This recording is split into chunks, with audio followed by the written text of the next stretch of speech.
Our early childhood experiences can have quite an impact.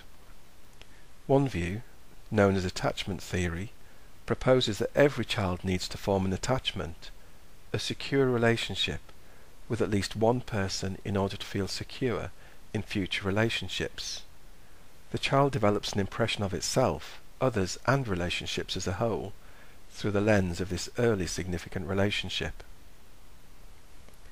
If this primary relationship is missing, inconsistent, broken, or abusive, the child can struggle to form healthy attachments or relationships with people in the future.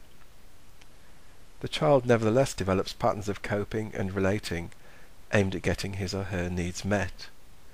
Without developing such coping mechanisms, the child could experience what feels like intolerable anxiety or distress.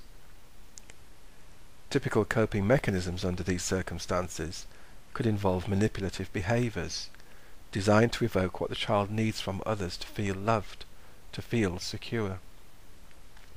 Conversely, it could involve withdrawing into oneself as a way of defending oneself from emotional deprivation, a way of not needing others, a way of getting by on one's own.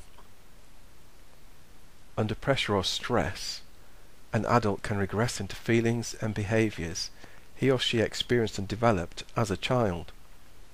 Sometimes such behaviours are constructive and helpful. Sometimes, however, they are inappropriate to the adult's world, for example in a family, community, or work.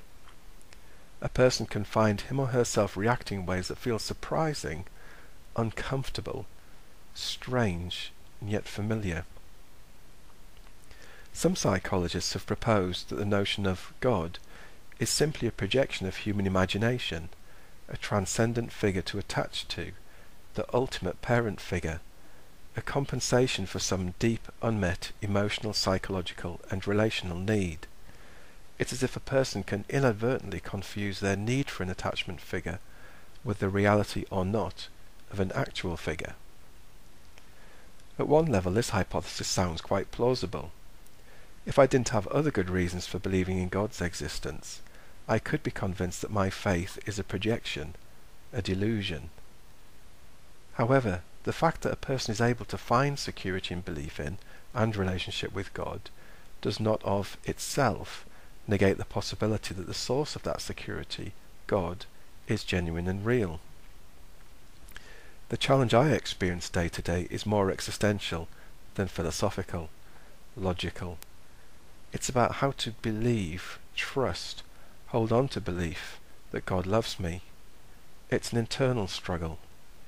As a child, the complicating issue isn't primarily about whether a parent figure actually loves the child, but whether the child believes it is loved, and finds that experience reliable, trustworthy, and secure.